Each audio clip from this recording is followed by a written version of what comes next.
Enciende la vela de la diosa, enciende la vela del dios, traza tu círculo de protección.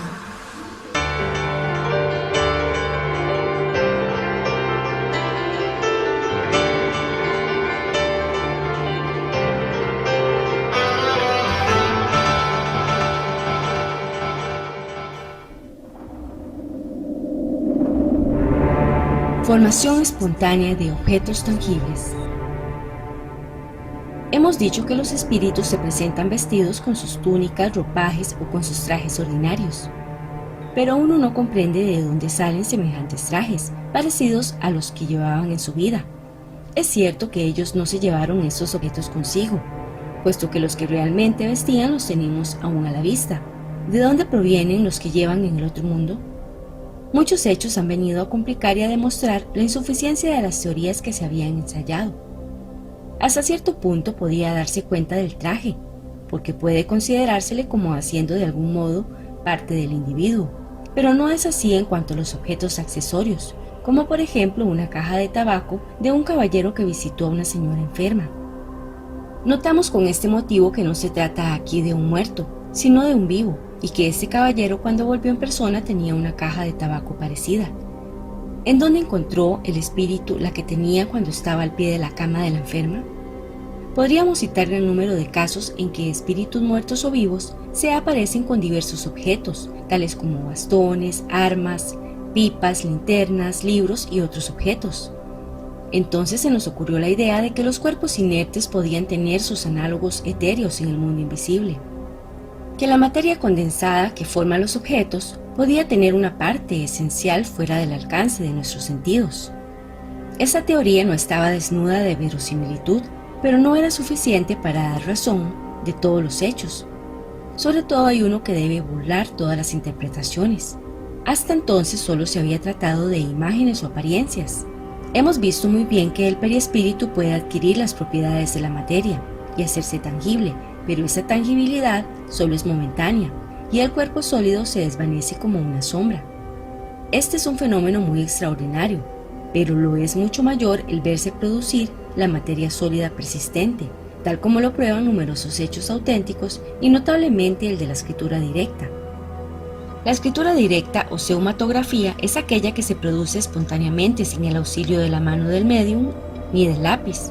Basta tomar una hoja de papel blanco, lo que se puede hacer con todas las precauciones necesarias para no ser víctima de superchería, doblarla y colocarla en alguna parte, en un cajón o simplemente sobre un mueble. Y si se tienen las condiciones que se requieren, al cabo de cierto tiempo más o menos largo, se encuentran en el papel caracteres trazados, diversos signos, palabras, frases y aún discursos. La mayoría de las veces con una sustancia parduzca parecida al plomo, otras veces con lápiz encarnado, tinta ordinaria y aún tinta de imprenta. He aquí el hecho en toda su sencillez, y cuya reproducción, aunque poco común, no es sin embargo muy rara, porque hay personas que lo obtienen con mucha facilidad.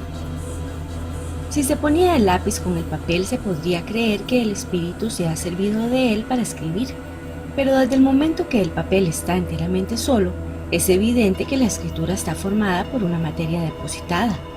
¿De dónde ha tomado el espíritu esta materia?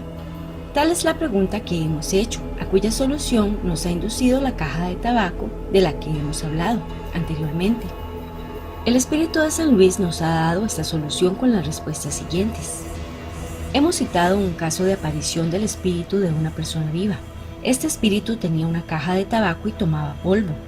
¿Sentía efectivamente la impresión del que toma polvo en realidad? Respuesta: no.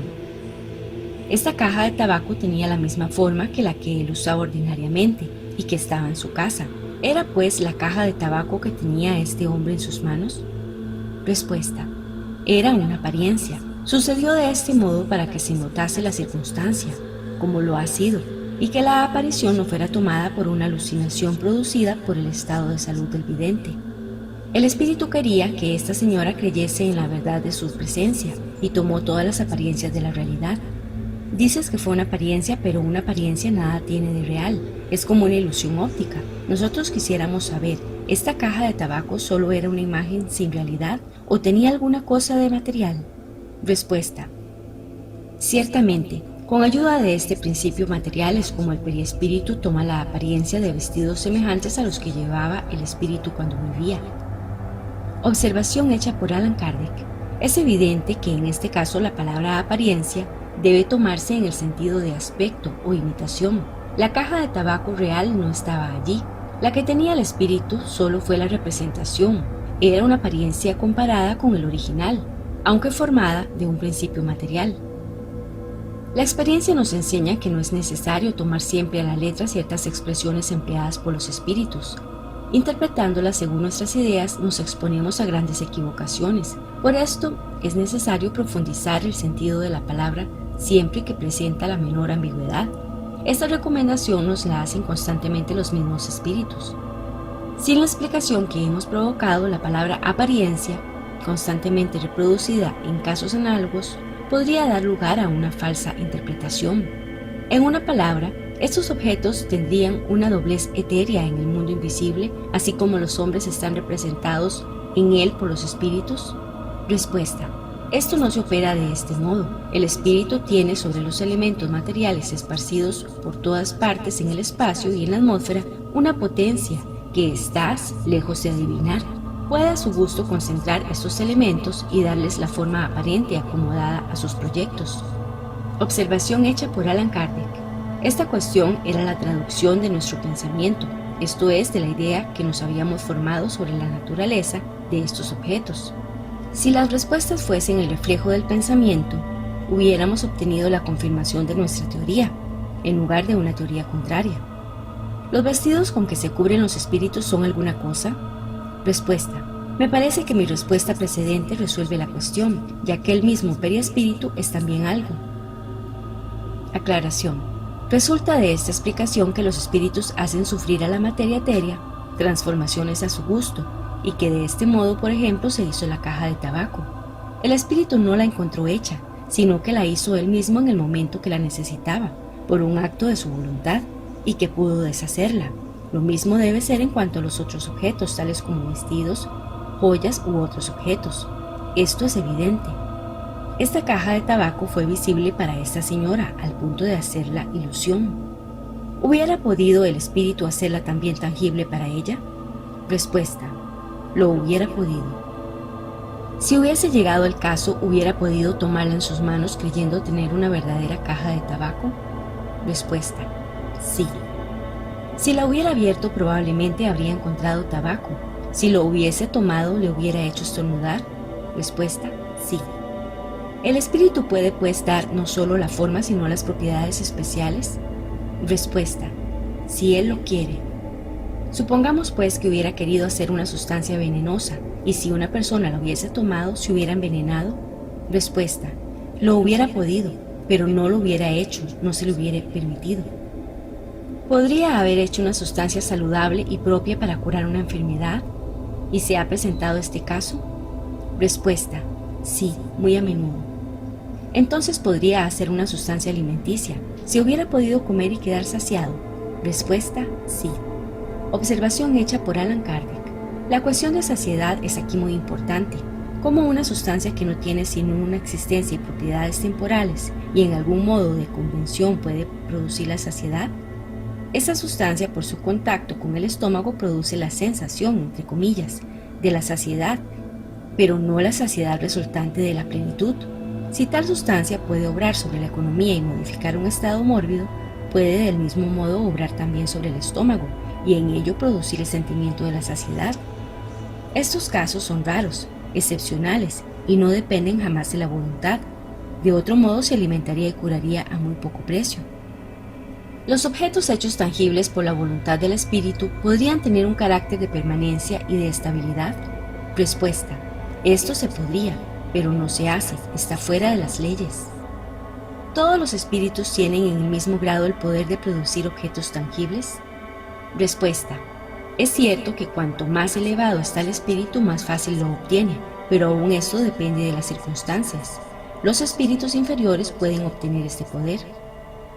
El espíritu sabe siempre cómo produce, ya sean sus vestidos, ya sean los objetos de los cuales ofrece la apariencia. Respuesta: no, muchas veces concurre a su formación por un acto instintivo que él mismo no comprende. si no es bastante ilustrado para esto. Si el espíritu puede tomar en el elemento universal los materiales para hacer todas estas cosas, darles una realidad temporal con sus propiedades, puede también sacar de él lo que necesite para escribir y por consecuencia esto nos parece que da la llave del fenómeno de la escritura directa. Respuesta: sí.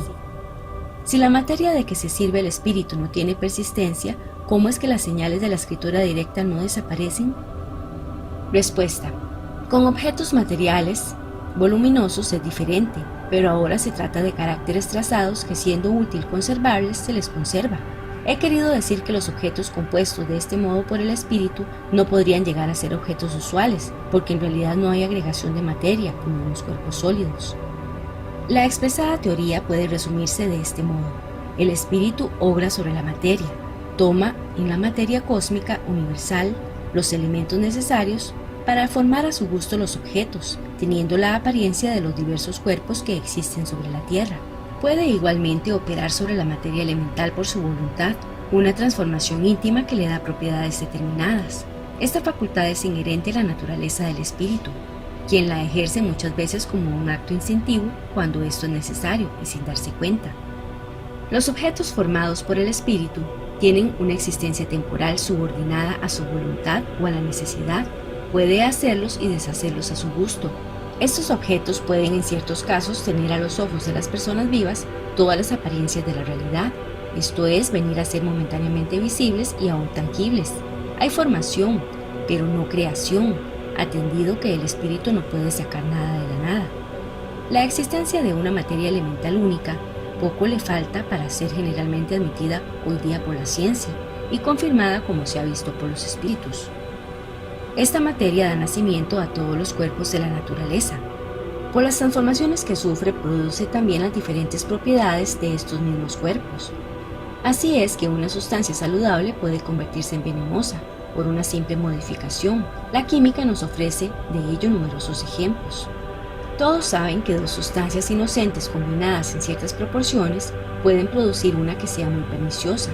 Una parte de oxígeno y dos de hidrógeno, ambos inofensivos, forman el agua. Si añades un átomo de oxígeno, tendrás un líquido corrosivo. Sin cambiar las proporciones, basta muchas veces un simple cambio en el modo de agregación molecular para cambiar las propiedades. Así es que un cuerpo opaco puede convertirse en transparente, y viceversa.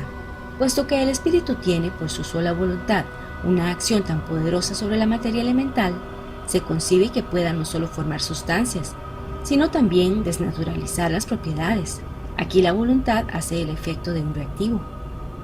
Esta teoría nos da la solución de un hecho bien conocido: magnetismo, pero hasta ahora inexplicable: el cambio de las propiedades del agua por la voluntad. El espíritu que obra es el de magnetizador, lo más a menudo asistido por un espíritu extraño. Opera una transmutación con ayuda del fluido magnético, que, como se ha dicho, es la sustancia que se aproxima más a la materia cósmica o elemento universal. Si puede operar una modificación en las propiedades del agua, puede igualmente producir un fenómeno análogo sobre los fluidos del organismo, y de ahí el efecto curativo de la acción magnética convenientemente dirigida. Se sabe ya el papel capital que hace la voluntad en todos los fenómenos del magnetismo, pero ¿cómo se explica la acción material de un agente tan sutil? La voluntad no es un ser, una sustancia cualquiera, ni siquiera es una propiedad de la materia más etérea. La voluntad es el atributo esencial del espíritu, esto es, del ser pensador. Con la ayuda de esta palanca, obra sobre la materia elemental, y por una acción consecutiva, reacciona sobre sus compuestos, cuyas propiedades íntimas pueden así ser transformadas. La voluntad es el atributo del espíritu encarnado y del espíritu errante, de ahí la potencia del magnetizador, potencia que se sabe está en razón de la fuerza de voluntad. El espíritu encarnado, pudiendo obrar sobre la materia elemental, puede igualmente variar las propiedades de ésta en ciertos límites. Así es como se explica la facultad de curar por el contacto y la imposición de manos, facultad que algunas personas poseen en un grado más o menos grande.